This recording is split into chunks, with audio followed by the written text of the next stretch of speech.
Hello everyone and welcome back to my channel. My name is Shaelene and today we are going to do my October wrap up. Before we jump into the video, I just wanted to say that I'm sorry if there's any background noise going on. It's a very busy day outside today.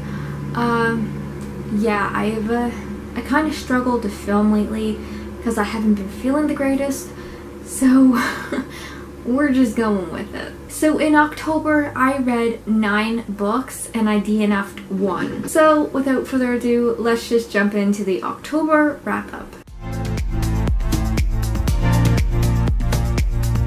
The first book that I read was Gone Girl by Gillian Flynn. This was a book that I had wanted to read for such a long time. Everybody talks about this book. You know, it was so hyped. I was scared it was going to be like all the other hyped thrillers that I read where I really didn't, like those. I'm scared it was going to follow the trend of those. I'm happy to say that it did not.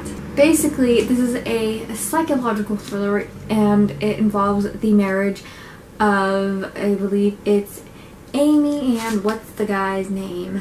Nick. So they are married, they were their perfect match or whatever, but they're having some marriage troubles. Basically, on their 5th anniversary, Amy goes missing.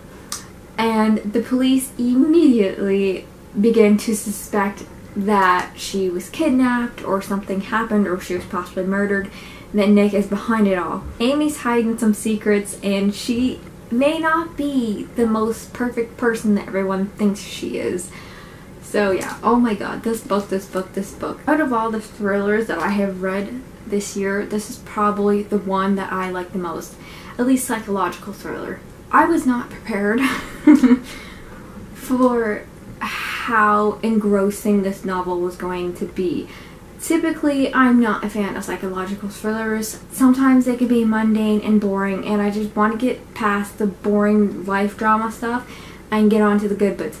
But the brilliant thing about this book is the psychological warfare that is going on between Nick and Amy. And one minute, I was absolutely hating Nick and thinking, he did this to Amy, he did that to Amy, blah blah blah, he's such a bad guy. And then I was absolutely loving and adoring Amy and like rooting for her, like, you go girl. And then I was hating Amy one minute and then rooting for Nick. Like, this novel is an absolute ride. It is a masterpiece of a psychological thriller. It's so clever and it's so good and you don't really know what is going on until the very last page. Like, it's crazy. You can obviously tell that this book has now gone on to like my favorites of favorites list. This is probably my favorite psychological thriller I've ever read. 5-star, hands down. If you haven't read this yet, read it because it is actually so good and so twisty, and this is the only psychological thriller I've read thus far that I genuinely love. Like, it is so good.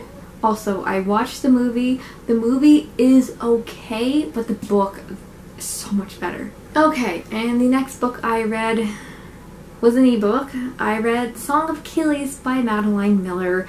I've had this on my TBR all summer long, and I finally got to it. I don't know what it was about this book, but I just didn't feel really compelled to pick it up.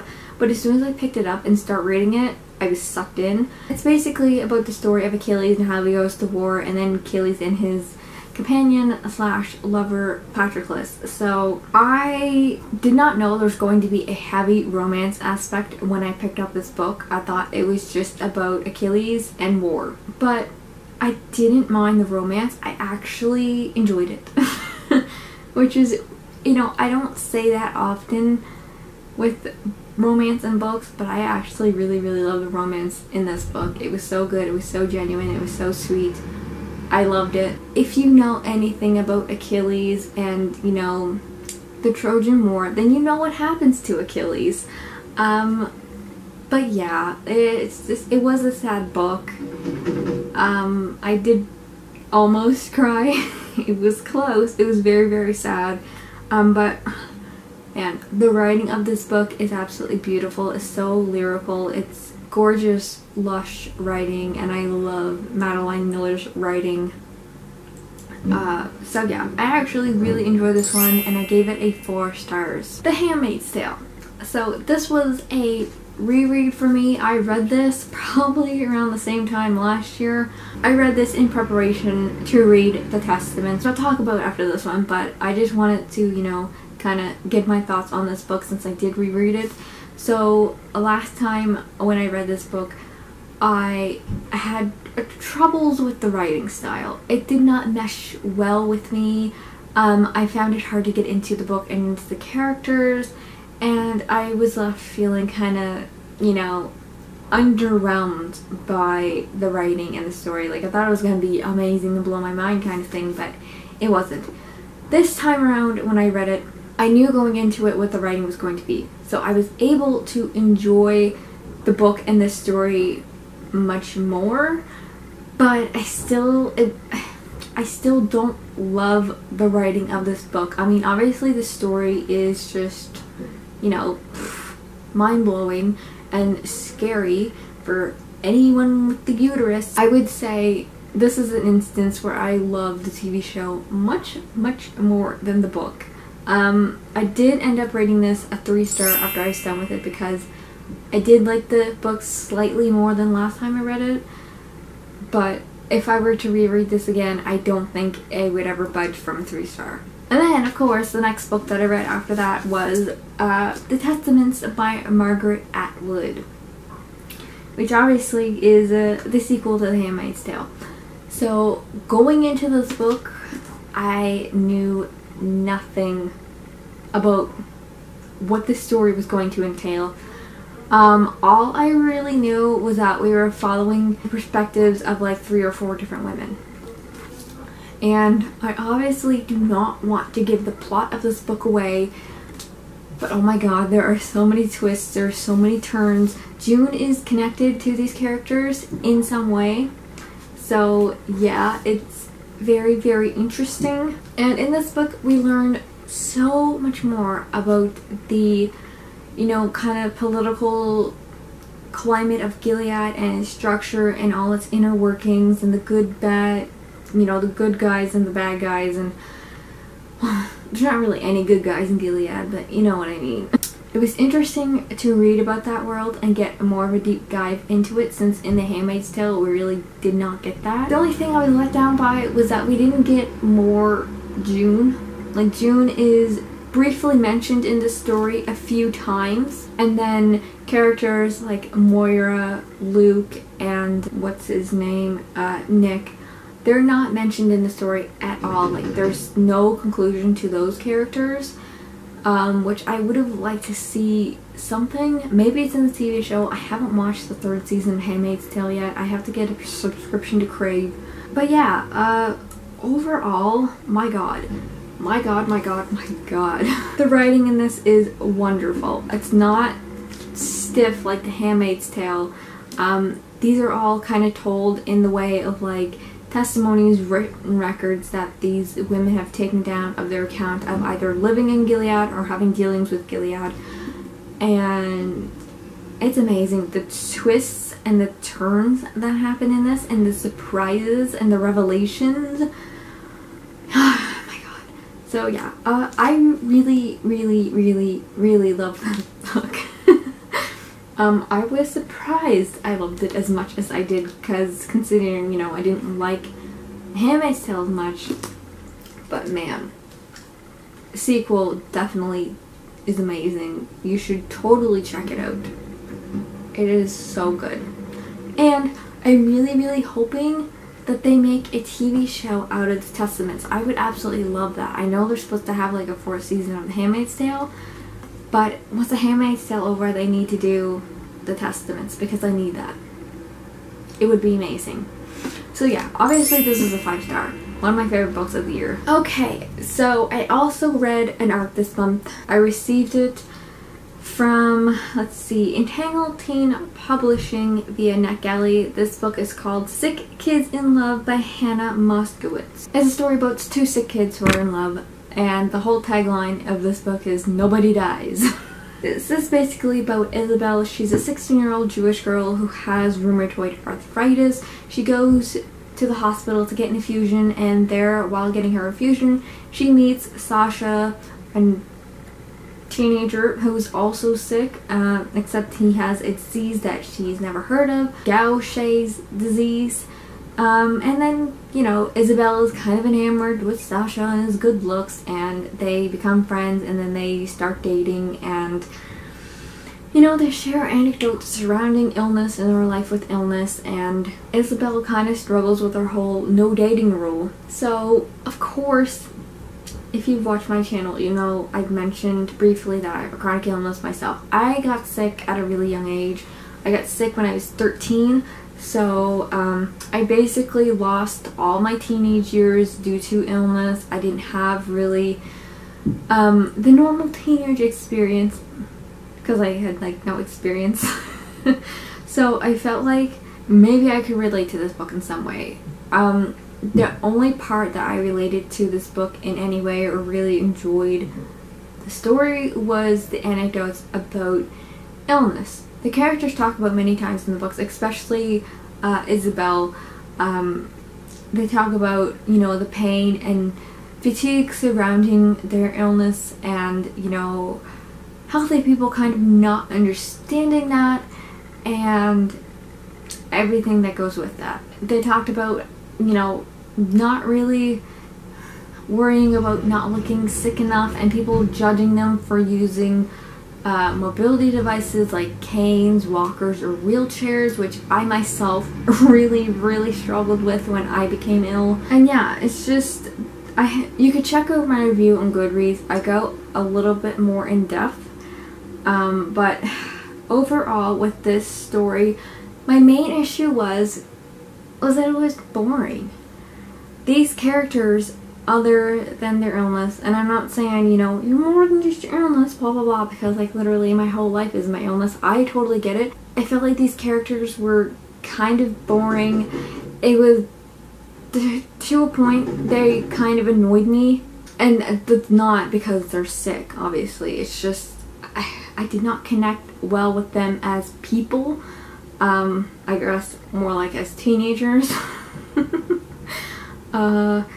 And yeah, I mean, all they really do is hang over at Sasha's house, watch movies, they host a party, they go to a few places, but I mean, it's a very mundane book, which I found very boring. Like, the only thing for me that kind of saved it was anecdotes about chronic illness and disability. Other than that, if like there was no disability aspect of this book, I would rate this book a 2-star. But because there was a disability aspect, and because it was portrayed so well and so realistically, like, this is one of the few books that I've read about illness and disability where things were portrayed accurately, and that is because the author does have an illness herself. She is disabled. In the end, I ended up giving it a 3-star because the representation of chronic illness is so good. It's just, I didn't mesh well with the story. It was quite slow paced, and yeah, it just kind of left me a little disappointed. Okay, the next ebook that I read was Final Girls by Riley Sager. This is another one of them thrillers that's been hyped up. It is thriller season. I was totally in the mood to read thrillers this month. So yeah, basically there are 3 final girls, and one of them commits suicide, which prompts the other 2 girls to come together.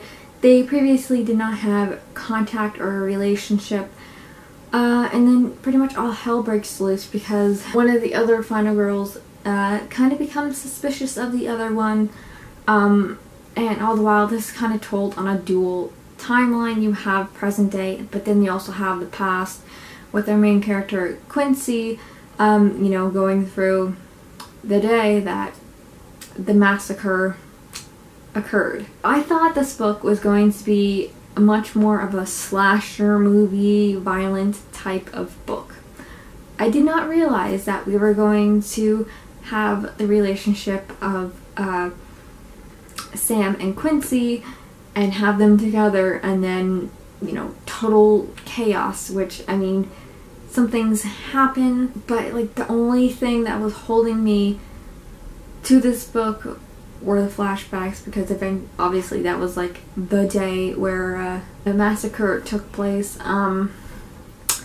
Yeah, I mean, Quincy and Sam's relationship was just toxic. Quincy doesn't remember what happened on the day of her massacre, and Sam is there trying to get her to remember. I was a little bit disappointed with this novel. Like, I thought this was going to be much more fast-paced, much more thrilling, much more slasher movie. It wasn't. I found the relationship between Quincy and Sam to be kind of annoying, a little bit pointless. Like, it just drags the novel all the way through, and, you know, until the end when, you know, things happen. Obviously, I can't tell you. It does pick up towards the end, because obviously we're getting closer and closer to knowing what happened on the day of the massacre, but also present day things are really heating up and becoming dire. The ending did save this book for me. Like, finding out what happened on the day of the massacre, that, you know, satisfied my slasher movie. You know, that's what I thought this book was going to be. And then the ending where all the stuff goes down also was a pretty good ending. I was satisfied with that. If the ending was crap, this would have been a 2-star book, but it became a 3-star book. Overall, I feel like kind of lukewarm about it. Like, it's just, I wanted so much more. I feel like so much more could have been done. This could have been a more thrilling novel than it was. There could have been a much more of a slasher movie kind of vibe to it, and there just wasn't. Like, it's just, it was a lost opportunity, really. Yeah, 3-star. Quite disappointed. So the next book I read was a book that I've been wanting to read for a very, very long time.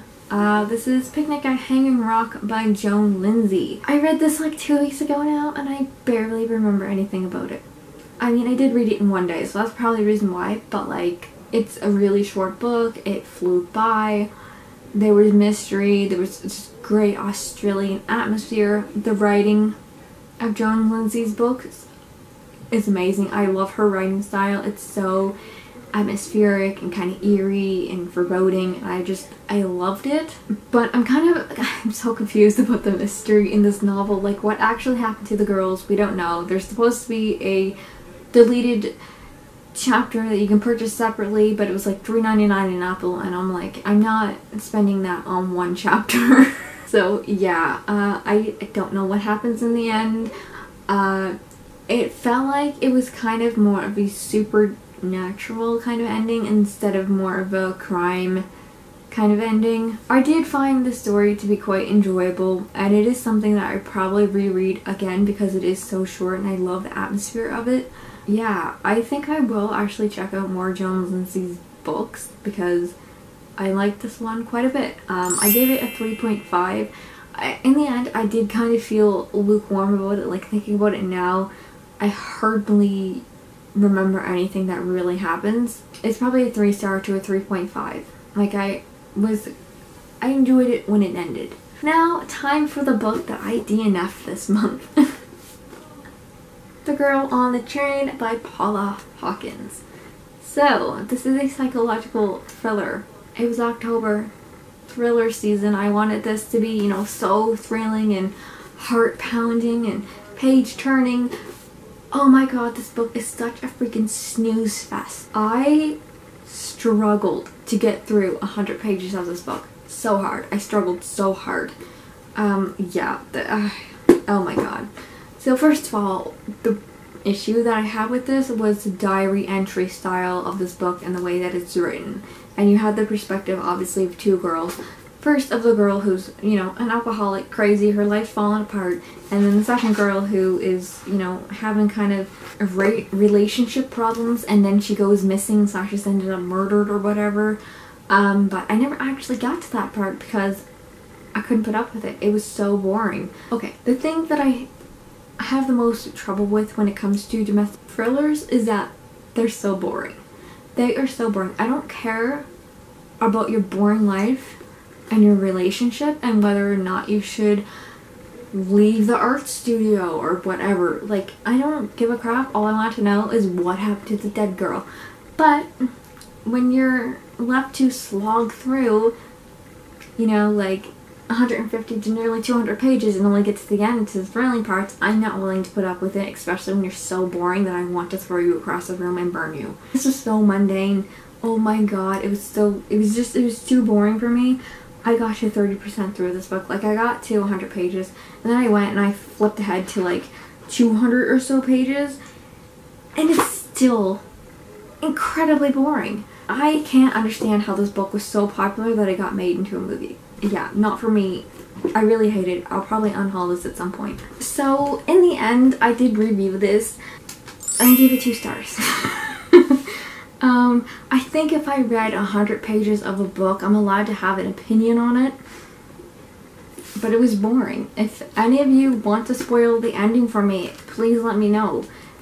But yeah, I mean, this also has one of my most hated tropes in it when it comes to thrillers, and that's a female main character who's an alcoholic, has some sort of mental health or personal family issues, and becomes an unreliable witness, which I think is what happens in this book.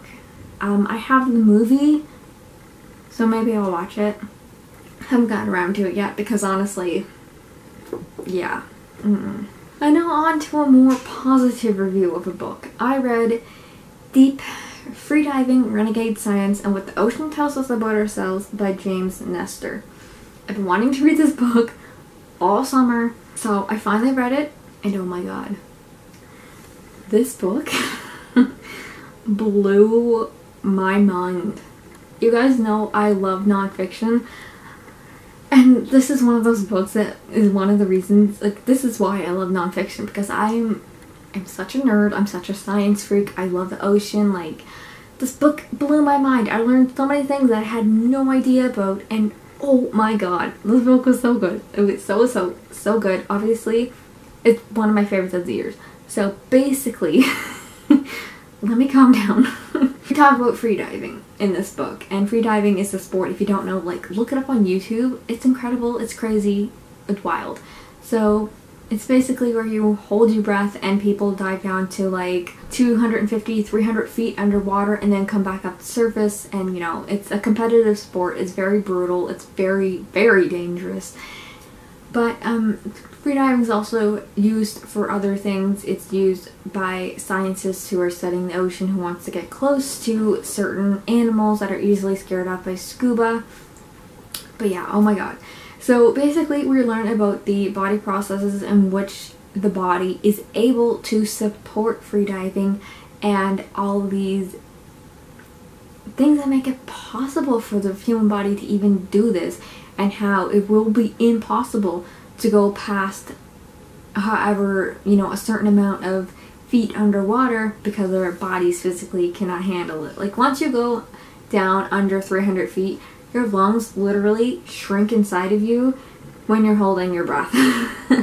It's crazy. It's so crazy.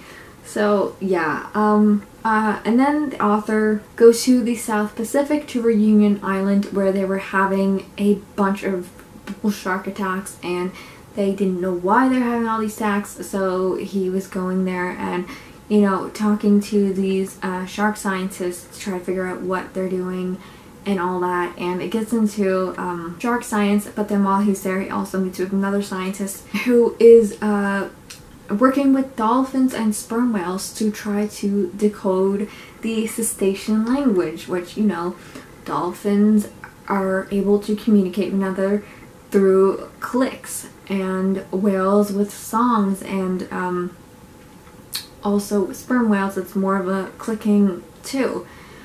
So there was some revolutionary science going on there, and scientists since the 60s thought they could, you know, decode the cetacean language or teach them human words. I mean, just recently today when I was scrolling, there was an article where a dolphin said hello, like a human vocalization of hello, but it came from a dolphin, which is just crazy because they don't have the anatomy and able to do that, but they do for these clicks, which is just, it's so crazy. And then there's also the whole, I don't even know what the scientific term of it is. I have, like, this book is so marked up and noted up. It's crazy. But like, they believe that dolphins can actually send a picture to another, like a picture vocalization, where if one dolphin sends the other dolphin and they're picturing something, like we send a video, it's kind of the same concept, but with dolphins and underwater, and they're echolocators, and like, I'm blown. It's crazy. But it's so amazing. And yeah, it's just the whole science around dolphins and sperm whales. It's just so interesting, and I really want to look more into that and learn more about that. Hopefully I can find a book that satisfies my need for that. But then he also, like, he meets with a guy who built his homemade submersible, and he dives down to like 2,000 feet with tourists, so you're able to go down like some pretty far depths, and the author does this, and it's crazy. And of course the whole point of this book is that the author is actually also learning to freedive, so he can go with one of these scientists to dive with sperm whales. And man, these sperm whales are amazing. They are so amazing, and it's just heartbreaking to read about the whaling section in this book, because other than humans, whales and dolphins may be the most intelligent species we have on this earth, and it's just amazing. So yeah, it was a very impactful book for me, and I took so many notes. After I got done reading this book, I went and I googled all the scientists' name. I looked up their research that they're doing and whatever pages they have, and I looked at stuff for hours and hours upon hours after I read this book, because it was just so interesting. But yeah, 5 stars. Hands down, one of the best books that I read this year, non-fiction wise. Like, you guys know I pretty much love any non-fiction book I read, but this one was truly mind-blowing, and oh my god. Just, if you love the ocean or you love whales, pick this up and read it, because it'll blow your mind. We have a visitor today. It's my beastie. That's my big boy. He is 6 years old, FYI. He just turned 6 in October. And for the last book that I read this month, I read the Traveling Cat Chronicles by Hiro, Arkiawa. I don't know how to pronounce the name still. So basically, Nana the cat is a stray. So anyways, the stray kitty gets hit by a car. The owner takes him in, and he ends up living with this guy for a really long time. They become great friends, but then one day, his owner, Satoru, he suddenly can no longer take care of his best friend. So he goes around the country with, little Nana, and tries to find him a home with one of his former classmates that he went to school with. It's a sad book. Satoru was sick, and yeah, oh my god, it's so sad. So one of my kitties this summer went missing. We still have not been able to find her. She didn't show up. We don't really know what happened to her. So when I read this book, and then I read about the kitty and the owner being separated, I bawled my eyes out, okay? I bawled, and it was so sad. So sad. But it's such a sweet and perfect book. This cat is so sarcastic. It's adorable. Yeah, it takes you all over Japan, and it's such a great, heartwarming, fun book. But then, yes, in the end, it does become sad and soul-crushing and heartbreaking. But nonetheless, I gave it 4 stars. I really enjoyed this. It was so good. So, I'm sitting here filming my second video of the day, and it just occurred to me that I don't think I filmed my outro for my wrap-up. So thank you guys so much for watching my video. If you enjoyed it, please give it a thumbs up and subscribe. You can go ahead and follow me on Goodreads, Instagram, and Twitter. All those links will be listed in the description below. And I hope to see you guys next time. Bye!